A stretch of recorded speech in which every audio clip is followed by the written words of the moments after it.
When the signal came from the stars, nobody on Earth was ready for it. The message was simple. It said that the Galactic Union wanted to meet with humanity. Scientists around the world could not believe what they were seeing. For years, people had wondered if there was life beyond Earth. Now they had their answer. The first alien ships arrived 3 months later. They landed in a field outside Geneva, Switzerland. The ships were beautiful, made of metal that seemed to glow with inner light. When the doors opened, beings from many different worlds stepped out. Some had scales, some had fur, some looked like nothing humans had ever imagined. But they all had one thing in common. They looked afraid. A tall creature with blue skin and 4 arms spoke first. His name was Ambassador Veth, and he came from a planet called Nora Prime. He explained that the Galactic Union had existed for over 10,000 years. Hundreds of species lived together in peace across thousands of star systems. Trade and knowledge flowed freely between worlds. It sounded like a wonderful thing. But then Ambassador Veth's voice grew quiet. He told the humans about Lord Zix. He was a being from a race called the Mentari. The Mentari had evolved differently from other species. Their minds could reach out and touch other minds. They could read thoughts. They could plant ideas. And the most powerful of them could control the actions of others completely. Lord Zix was the most powerful Mentari ever born. He had lived for over 3,000 years, growing stronger with each passing century. 50 years ago, he had taken control of the Galactic Council, not through force of arms but through force of mind. He simply reached into the thoughts of the council members and made them do what he wanted. Now he ruled the entire galaxy as a tyrant. The other aliens shifted nervously as Veth spoke. A small creature covered in white fur added more details. Her name was Specialist Kira, and she was an expert on the Mentari. She explained that no one could resist Lord Zix's mental powers. Entire armies had tried to stand against him. They ended up turning their weapons on themselves. Governments tried to plan in secret. Lord Zix read their plans from their own minds before they could act. The only safe beings in the galaxy were those who had never met Lord Zix. His power worked through contact, either direct or through some kind of mental link. Once he touched your mind, even for a moment, he could reach you anywhere in the galaxy. He could control you whenever he wished. This was why the aliens had come to Earth. Humanity was the last free species in the galaxy. Earth had never been contacted before. No human had ever been touched by Lord Zix's mind. The aliens wanted to warn humanity before it was too late. They wanted to offer protection, or at least knowledge. But they also admitted that they did not know how to help. No one did. The meeting lasted for many hours.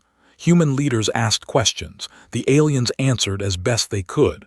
What did Lord Zix want? Power, they said. Control. He wanted to shape the galaxy according to his will.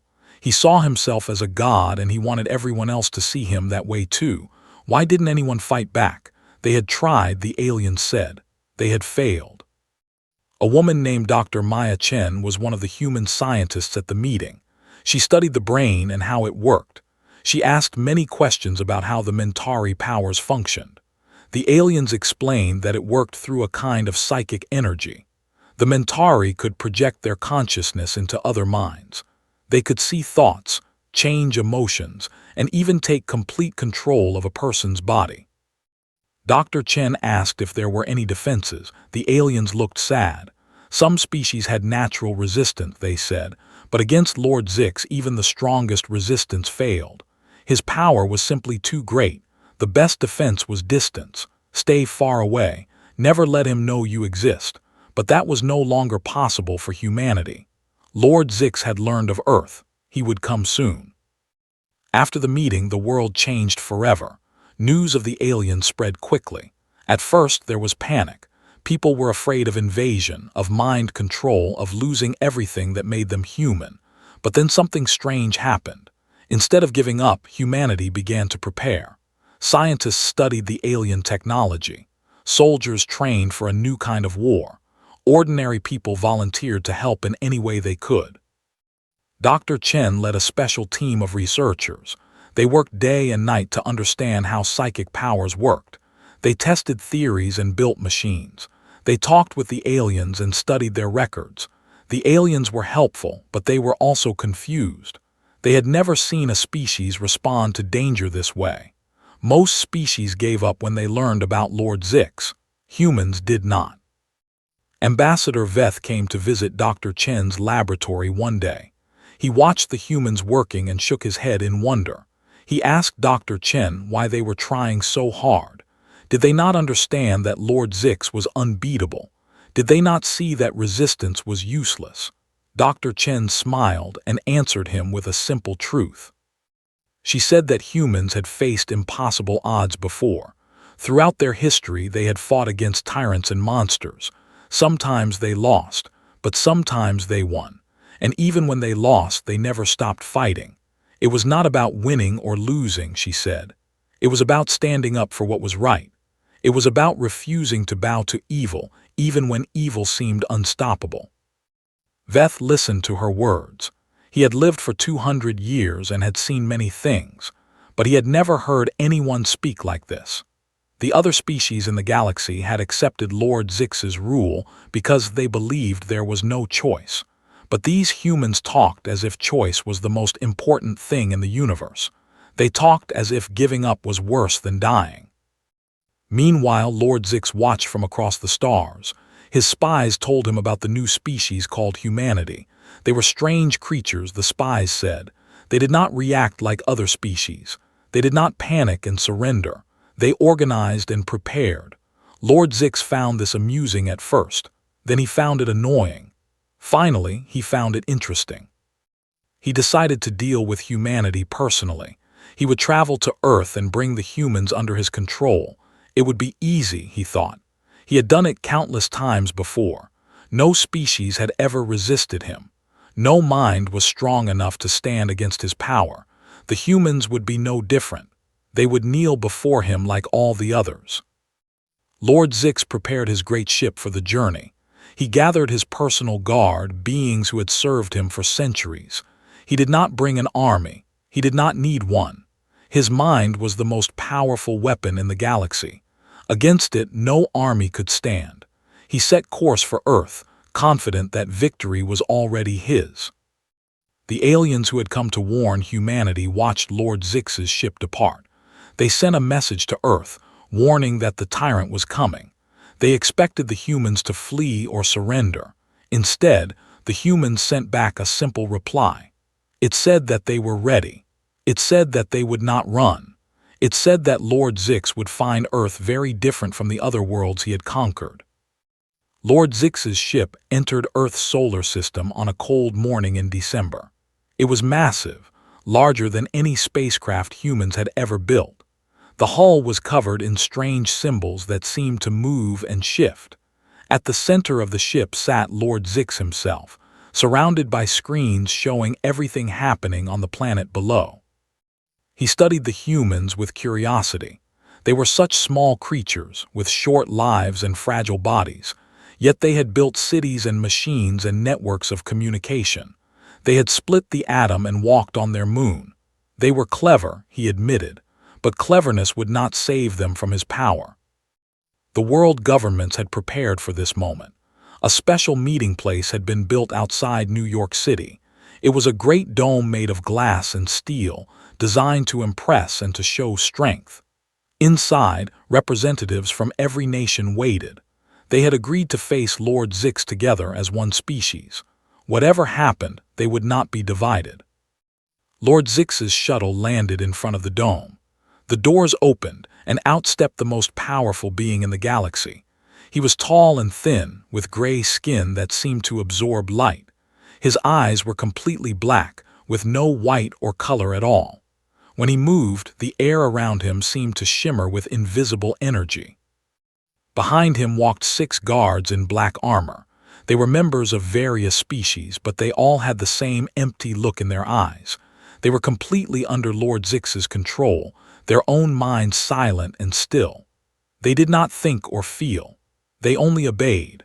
Lord Zix kept them as examples of what awaited those who displeased him. The human delegation waited inside the dome. At its head stood President James Walker of the United States and Premier Li Wei of China. With them were leaders from dozens of other nations, along with scientists, soldiers, and advisors. Dr. Maya Chen was there too, standing quietly in the back with a small device in her pocket. Lord Zix entered the dome and looked around with amusement. The humans had tried so hard to impress him. They had built their little dome and gathered their little leaders. It was almost touching, he thought, like children playing at being adults. He would enjoy breaking them. He spoke without opening his mouth. His voice appeared directly in everyone's minds, cold and smooth. He greeted the humans and told them that their time of freedom was over. He said that they would join the Galactic Union under his rule. They would serve him as all other species served him. There was no other choice. President Walker stepped forward. He was a tall man with gray hair and calm eyes. He had been a soldier before he was a politician, and he knew how to face danger without flinching. He told Lord Zix that humanity had a counteroffer. Earth would not submit. Earth would not serve. Earth would remain free. Lord Zix laughed. It was not a pleasant sound. He said that he had heard similar words from many species over the centuries. They had all been wrong. He raised one long gray hand and reached out with his mind. He would take control of the human leader now. The others would see their president kneel before him, and they would understand that resistance was impossible. Lord Zix's psychic power flowed toward President Walker like an invisible wave.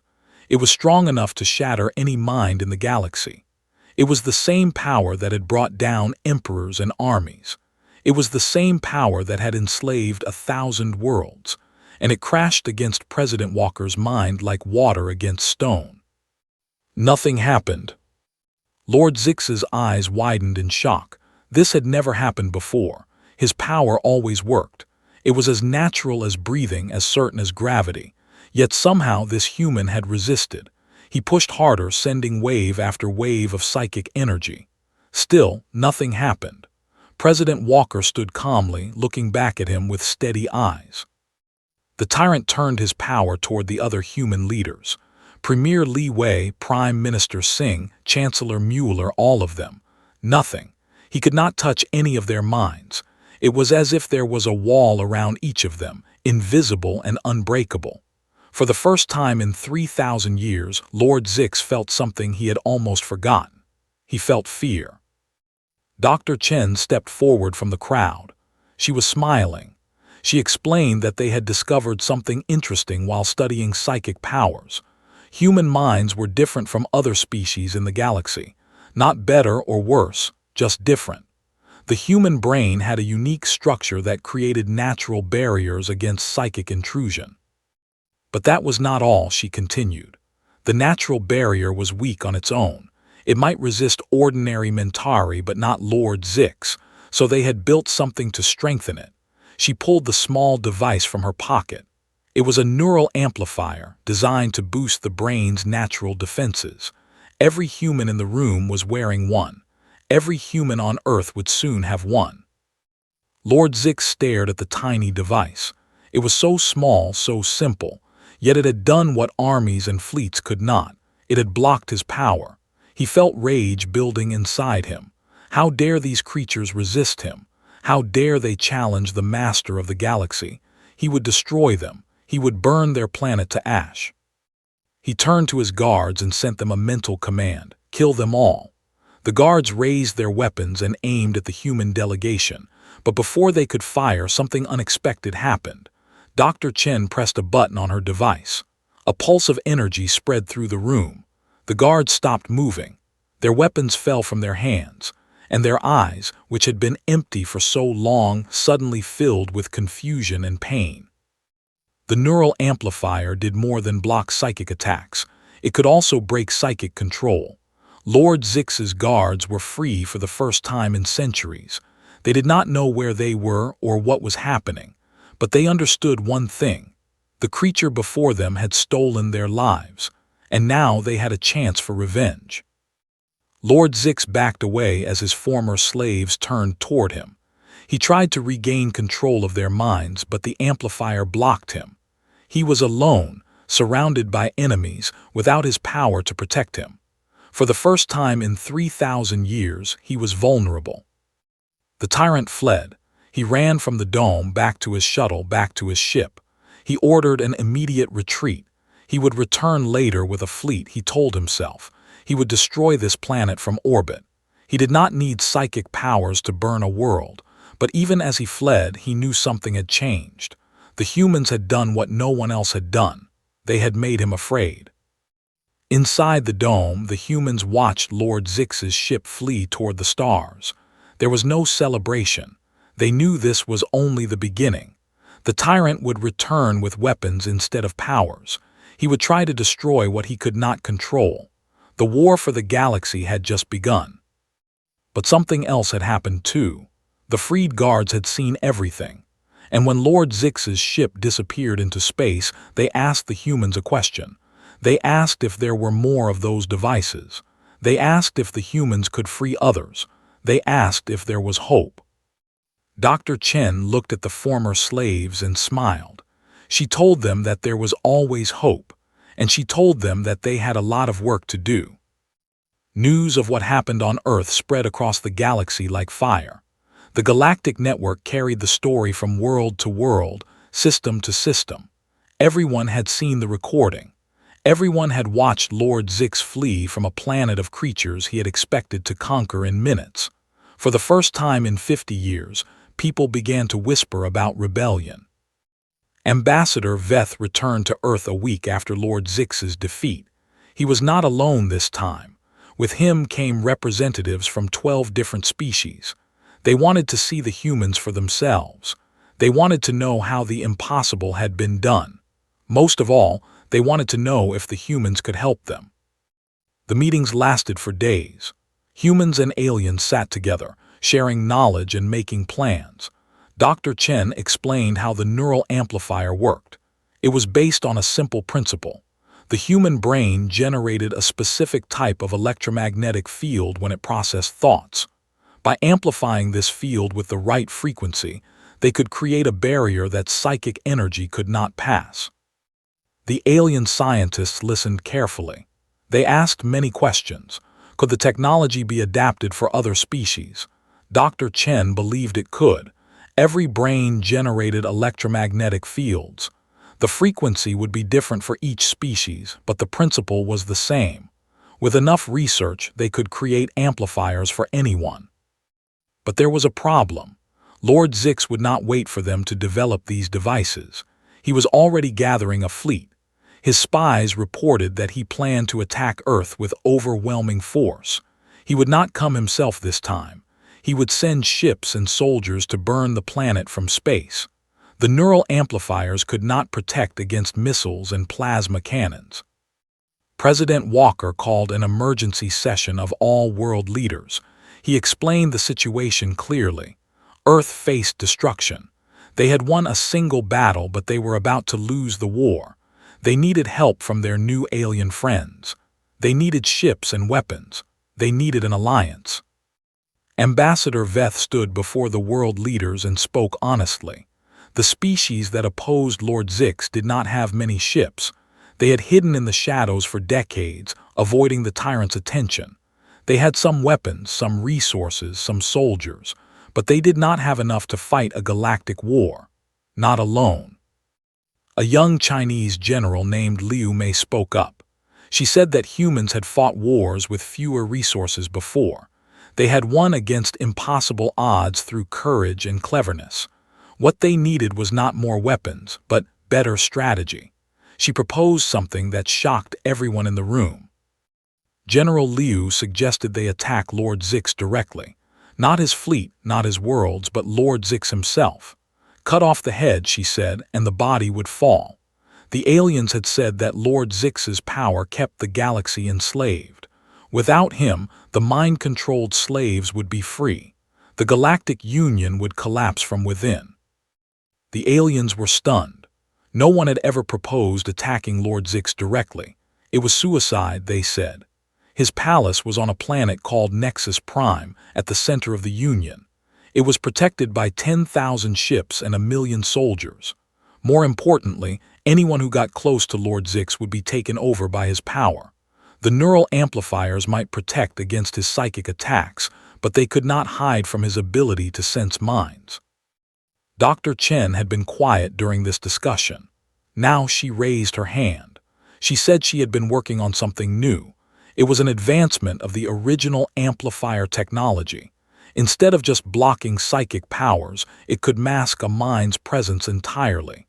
A person wearing this device would be invisible to Lord Zix's senses. He would not know they were there until it was too late. The room went silent. Ambassador Veth asked if Dr. Chen was serious. Could such a device really be built? She admitted that it was still theoretical. They would need to test it. They would need resources and time. But yes, she believed it was possible. The question was whether they had enough time before Lord Zix's fleet arrived. President Walker made a decision. Earth would prepare for both possibilities. One team would work on defending the planet against the incoming fleet. Another team would work on Dr. Chen's stealth technology. If they could make it work, they would send a strike team to Nexus Prime. The war would be decided not by the size of their fleet, but by the courage of a few individuals. The next few weeks were a blur of activity. Humans and aliens worked side by side, combining their knowledge and technology. Factories that once made cars now made weapons. Scientists who once studied medicine now studied psychic phenomena. Soldiers from 100 nations trained together, learning alien combat techniques. The whole species united behind a single goal. Dr. Chen barely slept. Her team worked around the clock to perfect the stealth technology. They tested it on the freed guards, who still remembered what Lord Zix's power felt like.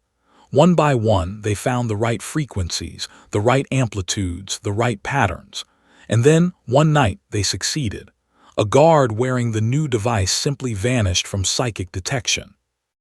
General Liu selected her strike team carefully. She chose 12 soldiers from different nations, each chosen for their skills and bravery. They were trained in infiltration, combat, and demolition.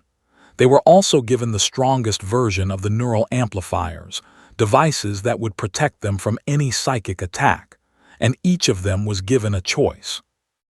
General Liu told them the truth. The mission was nearly impossible. They would be flying into the heart of enemy territory, past thousands of ships and millions of soldiers. They would have to reach Lord Zix's palace, find the Tyrant himself, and kill him. No one had ever succeeded at anything like this. Most likely, they would all die, but if they succeeded, they would save the galaxy. Every soldier volunteered. Not one hesitated. They understood what was at stake. They understood what would happen to Earth if they failed. And they understood what their victory would mean for billions of beings across the stars. They would go. They would fight. And one way or another, they would change history. The mission was set. One small ship would carry the strike team to Nexus Prime. Ambassador Veth provided star charts and security codes. The freed guards gave detailed information about the palace layout. Dr. Chen made final adjustments to the stealth devices. Everything that could be done had been done. On the night before departure, President Walker visited the strike team. He thanked each of them personally. He told them that they carried the hopes of every free being in the galaxy. He promised them that whatever happened, their names would be remembered forever. And then he said something that would echo through history. He said that humanity had never backed down from a fight for freedom.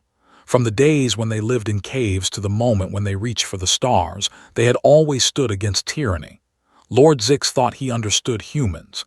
He thought they were weak and primitive. But he had made a terrible mistake. He had given them a reason to fight. And when humans fought for something they believed in, nothing in the universe could stop them. The strike team's ship was called the Hope. It was small and fast, designed for stealth rather than combat. The 12 soldiers sat in silence as it lifted off from Earth, watching their home planet shrink to a tiny blue dot behind them. Most of them had never left Earth before. Now they were flying across the galaxy to kill a god. General Liu commanded the mission from the bridge. She had studied every piece of information they had about Nexus Prime. The planet was a fortress. Lord Zix's palace sat at its center, surrounded by rings of defenses. But there were weaknesses. Waste disposal tunnels ran beneath the palace. Guard schedules had patterns. And Lord Zix himself had grown complacent after 3,000 years of easy victories. The journey took 3 weeks, 3 weeks of tension and preparation, of checking equipment and reviewing plans. The soldiers spent their time training and talking, sharing stories from their homes and families. They knew they might never see Earth again. They wanted to remember why they were fighting. Nexus Prime appeared on their screens as a bright point of light. As they got closer, the light resolved into a planet covered with cities and defenses. Ships swarmed around it like insects. Weapons platforms drifted in high orbit. It was the most heavily protected place in the galaxy, and they were going to fly right through it. The stealth systems activated. The Hope's profile changed, appearing to sensors as a common cargo ship. False codes identified them as a supply vessel from a loyal world. They slipped past the first ring of defense ships without trouble. Then the second. Then the third. The security codes Ambassador Veth had provided still worked. They landed in a cargo area near the edge of the capital city. General Liu gave the order to move out. The 12 soldiers slipped into the shadows of an alien metropolis, wearing cloaks that made them look like local workers. Their weapons were hidden beneath their clothes. Their neural amplifiers hummed quietly against their skin. The palace rose above the city like a mountain of black crystal. It was beautiful and terrible at the same time. Light bent strangely around it, creating shadows that seemed to move on their own. Even from a distance, the soldiers could feel something pressing against their minds. Lord Zix's power saturated this entire world. Without the amplifiers, they would have been taken in moments. They found the entrance to the waste tunnels without incident. The tunnels were dark and narrow, filled with the smell of alien chemicals, but they led upward toward the palace. The team moved in silence, covering each other, stopping at every junction to check for guards. Hours passed as they climbed through the darkness. The first guards appeared near the top of the tunnels. They were Mentari soldiers, lower-ranked members of Lord Zix's species. Their psychic powers were weaker than their masters, but still dangerous to an unprotected mind. General Liu signaled for her best shots to take position.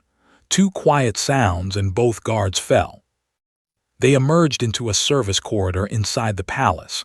The walls here were smoother, the lighting brighter. Servants hurried past, too busy to notice the strangers among them. The soldiers moved with purpose, following the route they had memorized. They were looking for the throne room where Lord Zix spent most of his time. The throne room doors were 20 meters tall, made of the same black crystal as the rest of the palace. 2 elite guards stood before them, their eyes empty and their weapons ready. These were not ordinary soldiers. They were Lord Zix's personal protectors, the best fighters in the galaxy, completely under his control. General Liu activated her liberation pulse. The device Dr. Chen had given her sent out a wave of energy designed to break psychic control. The elite guards staggered, confusion flooding their faces. For a moment, they did not know where they were or what they were doing. That moment was all the strike team needed. The fight was short but brutal. The elite guards were skilled warriors, but they had spent centuries without using their own judgment. The human soldiers had trained for this moment their entire lives. Within minutes, it was over. The doors to the throne room stood unguarded. General Liu gathered her team. 3 soldiers had been wounded in the fight. She ordered them to fall back and secure their escape route. The remaining 9 would enter the throne room together. They checked their weapons, tightened their grips, and pushed open the massive doors. Lord Zix was waiting for them. He sat on a throne of living crystal, surrounded by darkness. His black eyes reflected no light. His voice spoke directly into their minds, cutting through even the protection of their amplifiers. He said he had known they were coming. He said he had let them get this far on purpose. He said he wanted them to see how hopeless their mission truly was. He rose from his throne and raised his hands. Power gathered around him, visible as ripples in the air. He said that their little devices were impressive, but they could not protect against raw force. He was going to crush their minds into dust.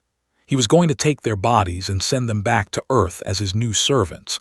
And then he was going to destroy their planet so thoroughly that no one would remember humans had ever existed. The psychic attack hit them like a wall of fire. Even through the amplifiers, the soldiers felt pain unlike anything they had experienced. 3 fell immediately, blood running from their noses and ears. 2 more dropped their weapons, their hands shaking too badly to hold anything. Only 4 remained standing, including General Liu. Lord Zix laughed. He said they were stronger than he expected, but it did not matter. He would break them eventually. He always did. No one could resist him forever. He increased the power of his attack, pouring more energy into their minds. The pain grew worse. General Liu felt her vision starting to blur. She knew she had only seconds left. But seconds were all she needed. With the last of her strength, she pulled a small cylinder from her belt and threw it at Lord Zix's feet. The cylinder exploded in a burst of white light. It was an electromagnetic pulse bomb, designed specifically for this moment. Every electronic device in the room died instantly, including the amplifiers. Lord Zix felt his power surge forward, finally free to take the humans' minds. But in that same instant, his connection to his own palace systems also died. The shields, the locks, the communication arrays, everything went dark. And in the darkness, a wounded soldier named Sergeant Thomas Chen raised a simple weapon, one that needed no electronics to work. A crossbow with a bolt made of crystal-piercing titanium. The bolt caught Lord Zix in the center of his chest. He looked down at it with an expression of pure disbelief. For 3,000 years, no one had touched him, no weapon had come close, and now a piece of metal from a primitive world had done what armies could not. His power flickered. His control over countless minds across the galaxy began to fail. And as he fell, the tyrant who had enslaved 1,000 worlds spoke his last words. He asked how this was possible. General Liu stood over his body and gave him an answer. She said it was possible because humans never gave up. Because they fought even when victory seemed impossible, because they believed in freedom more than they feared death. She said that Lord Zix had made a simple mistake. He had thought that power was everything. He had forgotten that the will to resist was power too. The death of Lord Zix echoed across the galaxy in an instant. Every being he had ever controlled felt the chains in their mind suddenly break. On 1,000 worlds, slaves woke up to freedom. Soldiers dropped their weapons in confusion. Servants who had not had a thought of their own in centuries began to cry and laugh at the same time. The great psychic network that had held the Union together simply dissolved. On Nexus Prime, the palace guards stood frozen in the corridors, trying to remember who they had been before Lord Zix took them. General Liu led her surviving soldiers through the chaos, carrying their wounded comrades. They reached the hope without further combat. No one tried to stop them. No one was capable of trying. The fleet that had been heading toward Earth stopped in the middle of space. Its commanders, freed from psychic control, had no idea what to do. Some ships turned back. Some drifted aimlessly. Some tried to contact their home worlds for instructions, only to find that their home worlds were in the same confusion. The threat to Earth had ended before it even arrived. General Liu's ship returned to a hero's welcome. The entire planet celebrated their victory. Fireworks lit up the skies over every major city. People danced in the streets, hugged strangers, and wept with relief. The soldiers who had risked everything were carried on shoulders, their names chanted by millions. Sergeant Thomas Chen, who had fired the killing shot, became the most famous human in the galaxy. But the celebrations were only the beginning. With Lord Zix dead, the entire structure of the Galactic Union had collapsed. Thousands of star systems suddenly had no government, no direction, no plan. Some fell into chaos as old conflicts reignited. Others simply waited, unsure of what to do next. The galaxy needed leadership. It needed someone to show the way forward. Ambassador Veth came to Earth with a proposal. He represented a coalition of species that wanted to rebuild the Union on new principles. They wanted to create a true democracy, where every species had a voice and no one could dominate the others. They wanted to share technology freely and trade fairly, and they wanted humanity to help them do it. The request surprised many humans. They had only been part of the galactic community for a few months. They were still learning how to travel between stars. How could they lead an effort to rebuild an entire civilization? But Ambassador Veth explained that the other species saw something special in humanity. They saw a people who did not accept defeat. They saw a people who fought for freedom even when it seemed impossible. They saw hope. After long discussions among the world's leaders, humanity accepted the invitation. President Walker announced that Earth would join the new Galactic Alliance as a founding member. Dr. Maya Chen was appointed as the first human ambassador to the Alliance Council. General Liu was made commander of the combined Alliance military forces.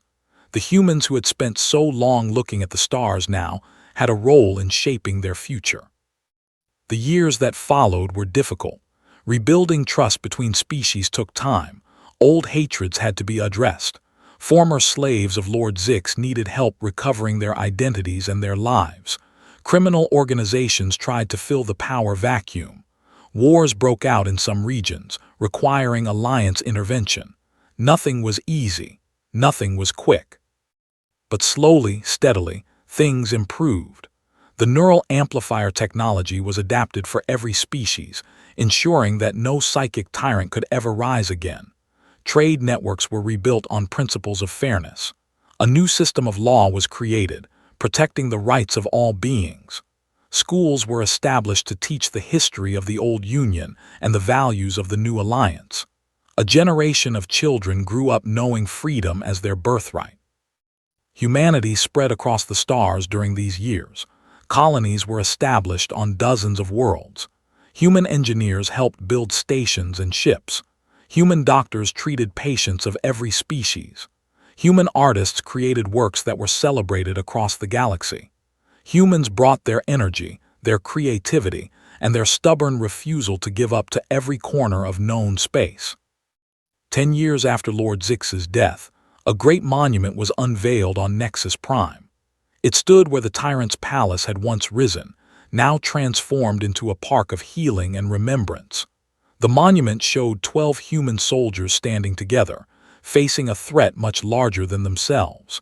At its base were carved the names of everyone who had died fighting for freedom, from every species in the galaxy. Ambassador Chen spoke at the unveiling ceremony.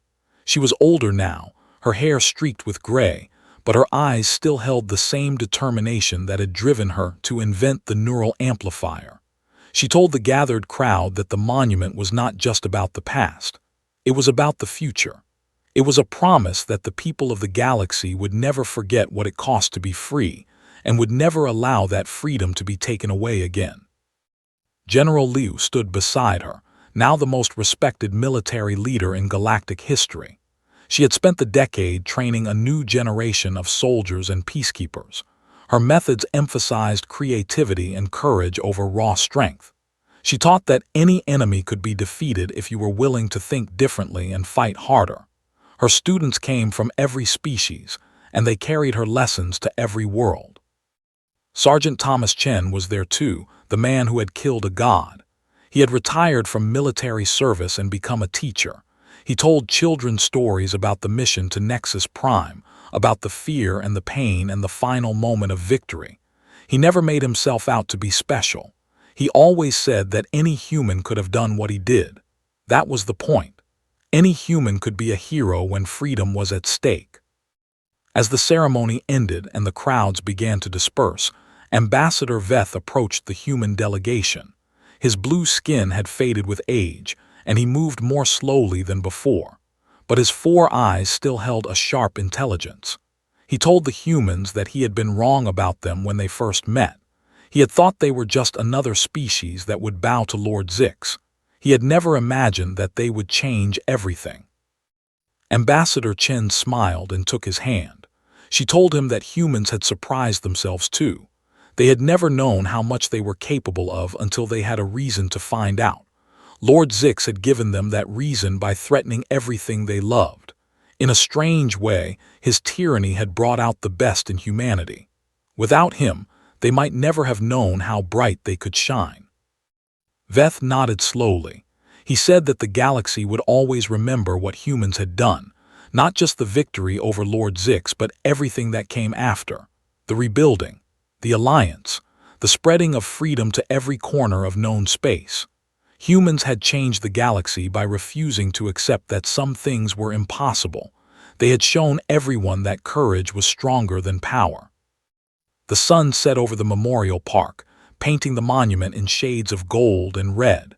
Ships of every design flew overhead in formation, a display of unity from a galaxy that had once been ruled by fear. Children played on the grass, their laughter filling the evening air.